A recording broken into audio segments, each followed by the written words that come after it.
Assalamu alaikum. Today we will see how to find the limits of integrations of the regions defined in the plane. So if you have different regions and their limit of integrations are defined on double integral or triple integral or so many integrals, then their limits of integrations can be calculated by using 2 to 3 steps. So first step is to sketch the region. ठीक है, अगर कोई भी reason की आपने limit of integration calculate करनी है तो उसमें फर्स्ट स्टेप क्या है कि आपने उस फंक्शन या रीजन को पहले स्केच करना है. रीजन ऑफ इंटीग्रेशन को स्केच करके आपने उसके जो लिमिट ऑफ उसके जो बाउंडिंग कर्व्स हैं उनको हमने लेबल करना है. सपोज हम किस तरीके से स्केच करना है, एक्स वाई प्लेन में आपने किसी भी रीजन को स्केच करना है. Suppose this is the origin and it is the X axis and it is the Y axis.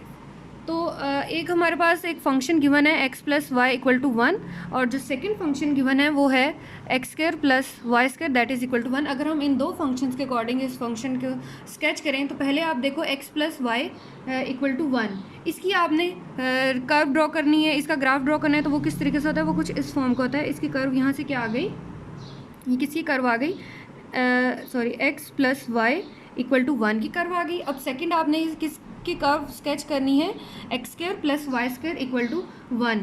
तो इसकी कर्व कुछ इस तरीके से आती है, ये आपके पास कर्व आ गई X square plus Y square equal to 1 की. तो अब हमारे पास जो रीजन आया वो कौन सा, इन दोनों कर्व्स के दरमियान का जो रीजन आया है दैट रीजन, इस रीजन की हमने लिमिट ऑफ इंटीग्रेशन जो है वो कैलकुलेट करनी है. ये कहाँ पे डिफाइन है, फ्रॉम 1 से 1 पे, क्योंकि यहाँ पे फंक्शंस का गिवन है एक्स प्लस वाई इक्वल 1 और X square plus Y equal to 1. First step तो ये हो गया कि हमने इस जो भी रीजन फंक्शंस आपको गिवन है, जो कर्व्स गिवन है बाउंडिंग कर्व, उनको हमने स्केच करना है.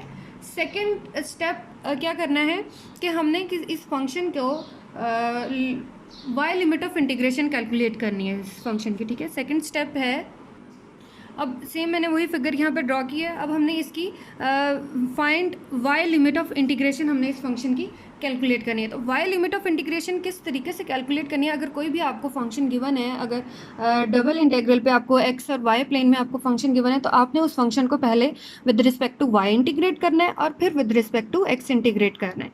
तो पहले हम इसकी कैलकुलेट करते हैं इस फंक्शन की Y limit of integration. Y limit of integration किस तरीके से किसी भी रीजन की हम कैलकुलेट करते हैं, आपने क्या करना है, एक वर्टिकल लाइन ड्रॉ कर देनी है जो कि इस रीजन को दोनों कर्व्स को कट करते हुए पास करेगी. ठीक है, ये मैंने एक वर्टिकल लाइन एल जो है वो ड्रॉ कर दिया. अब आपने देखना है कि ये जो लाइन है ये इस रीजन के किस पॉइंट से एंटर होती है और किस पॉइंट पर लीव करती है.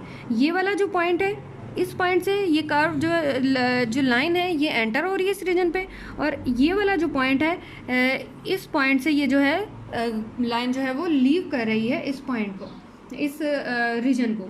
ठीक है, तो जिस पॉइंट से कर्व एंटर कर रही है और जिस पॉइंट से जो कर्व है वो लीव कर रही है, उस पॉइंट पर हम वाई लिमिट ऑफ इंटीग्रेशन जो है उस फंक्शन की कैलकुलेट करते हैं. तो इस पॉइंट से फंक्शन जो लाइन है वो एंटर कर रही है, तो इसके अकॉर्डिंग हमारे पास वाई लिमिट ऑफ इंटीग्रेशन यहाँ से क्या आएगी, दैट इज़ अगर मैं इसको यहाँ लिख दूँ Y equal to 1 minus X, क्योंकि हमने Y limit of integration calculate करनी है. तो वाई के corresponding X plus 1 equal to X plus Y equal 1 था, तो वाई की वैल्यू यहाँ से क्या आ गई 1 माइनस एक्स, यानी ये किस फंक्शन का वेरिएबल का फंक्शन आ गया, एक्स वेरिएबल का फंक्शन आ गया. इस पॉइंट पर जो कर्व लाइन थी ये क्या कर रही थी, एंटर्स कर रही थी. और अब इस पॉइंट पर जो कर्व है वो लीव कर रही है, जो लीव कर रही है वो कौन सी कर्व आ रही है, X square plus Y square equal to 1. तो इसके करस्पॉन्डिंग भी आपके पास वाई की वैल्यू यहाँ से क्या आ जाएगी 1 माइनस एक्स के स्क्वायर रूट. ये कौन सा पॉइंट था जहाँ पे ये जो लाइन है ये लीव कर रही थी.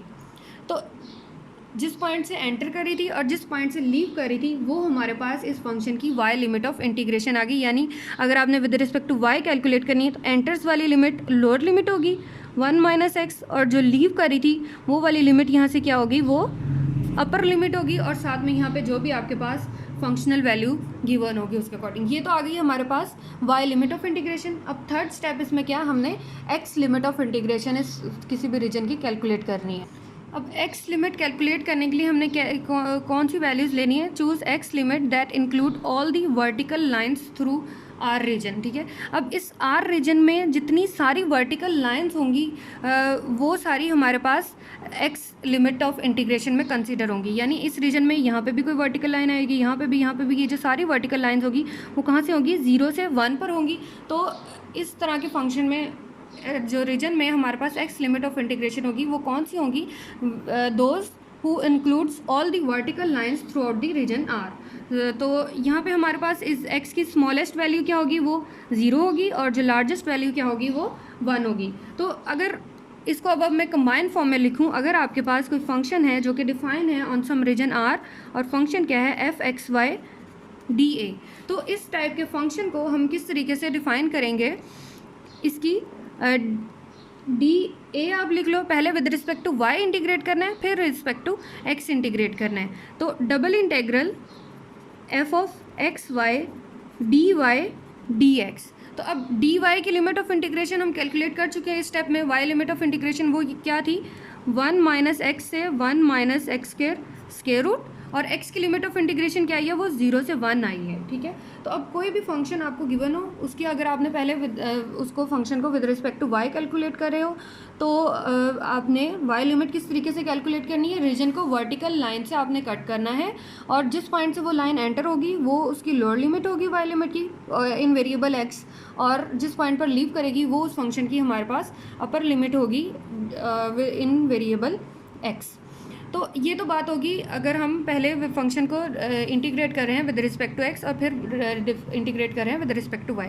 अब अगर मैं इनका ऑर्डर ऑफ इंटीग्रेशन जो है वो रिवर्स कर दूं, मींस कि इस फंक्शन को पहले इंटीग्रेट करना है विद रिस्पेक्ट टू एक्स, और फिर इंटीग्रेट करना है विद रिस्पेक्ट टू वाई।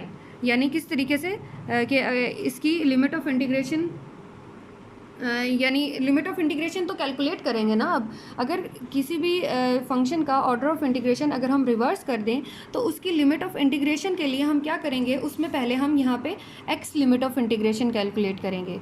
तो x limit of integration calculate करने के लिए आप क्या करो? यहाँ पे मैं एक रीजन ड्रॉ करती हूँ। y लिमिट के लिए हमने वर्टिकल लाइन से कट किया था, तो एक्स लिमिट ऑफ इंटीग्रेशन के लिए हम क्या करते हैं? हॉरिजॉन्टल लाइन से कट कर देते हैं, और जिस पॉइंट से लीव करेगा और जिस पॉइंट से एंटर करेगा वो हमारे पास इस फंक्शन की लिमिट्स आ जाएंगी। तो अब यहाँ पे 1 से 1 पे फंक्शन डिफाइन है, this is the X axis and this is the Y axis. अब आपने क्या करना है? एक हॉरिजॉन्टल लाइन से इस फंक्शन को इंटरसेक्ट करना है। तो हॉरिजॉन्टल लाइन से फंक्शन को इंटरसेक्ट करने का क्या मतलब है? हमें x की वैल्यू कैलकुलेट करनी है। अब यहाँ पे फंक्शन ये वाली किस फंक्शन की कर्व है? x plus Y plus equal to 1 की है, तो यहाँ से x की वैल्यू क्या आ गई? 1 माइनस वाई। और ये वाली कर्व जो है किस फंक्शन की? x square plus Y square equal 1 की है, तो यहाँ से x की वैल्यू क्या आ गई? 1 माइनस वाई स्क्वायर रूट। तो इस के कोरस्पॉन्डिंग हमारे पास अगर आप फंक्शन की लिमिट ऑफ इंटीग्रेशन का ऑर्डर जो है वो रिवर्स कर देते हैं, पहले विद रिस्पेक्ट टू एक्स और फिर विद रिस्पेक्ट टू वाई कर देते हैं, तो एक्स की लिमिट ऑफ इंटीग्रेशन यहाँ से क्या आ गई? 1 माइनस वाई और 1 माइनस वाई स्क्वायर रूट। और जो वाई की लिमिट ऑफ इंटीग्रेशन है वो किस तरीके से कैलकुलेट करेंगे? वो सेम, अब वो यही प्रोसीजर जो है वो रिवर्स हो जाएगा। Choose y limit that includes all the horizontal lines through the region r। तो इस रीजन r में जितनी भी हॉरिजॉन्टल लाइंस होगी वो इसकी y लिमिट होगी। वो क्या होगी? 0 से 1 ये वाली लिमिट होगी। तो यहाँ से इस फंक्शन की लिमिट क्या आ गई? 0 से 1 आ गई, ठीक है। तो ऑर्डर ऑफ इंटीग्रेशन रिवर्स करो या उसको वैसे ही रखो, तो उसके अकॉर्डिंग फंक्शन की लिमिट कैसे कैलकुलेट करते हैं वो ये 3 स्टेप्स हैं। पहले आपने कर्व्स को स्केच करना है, रीजन आपके पास डिफाइन हो जाएगा। फिर आपने अगर वाई लिमिट कैलकुलेट करनी है तो आपने वर्टिकल लाइन से रीजन को इंटरसेक्ट करना है, जिस पॉइंट से एंटर करिए जिस पॉइंट से लीव करिए। तो Y limit of integration calculate करें तो वाई के रिस्पेक्ट आपने वैल्यू कैलकुलेट कर लेनी है जो कि वेरिएबल एक्स में आएगी। इसी तरह जहाँ से लीव करिए उसमें भी y के रिस्पेक्ट वैल्यू कैलकुलेट कर लेनी है। देन हमने क्या करना है? x limit of integration calculate करनी है। x लिमिट ऑफ इंटीग्रेशन में वो सारे वर्टिकल लाइंस इंक्लूड होंगी। तो वर्टिकल लाइंस कहाँ से? 0 से 1 तक की सारी वर्टिकल लाइंस जो इस रीजन में होंगी वो इसकी x लिमिट ऑफ इंटीग्रेशन होगी। होपफुली क्लियर हो गया होगा आपको ये। Thank you so much.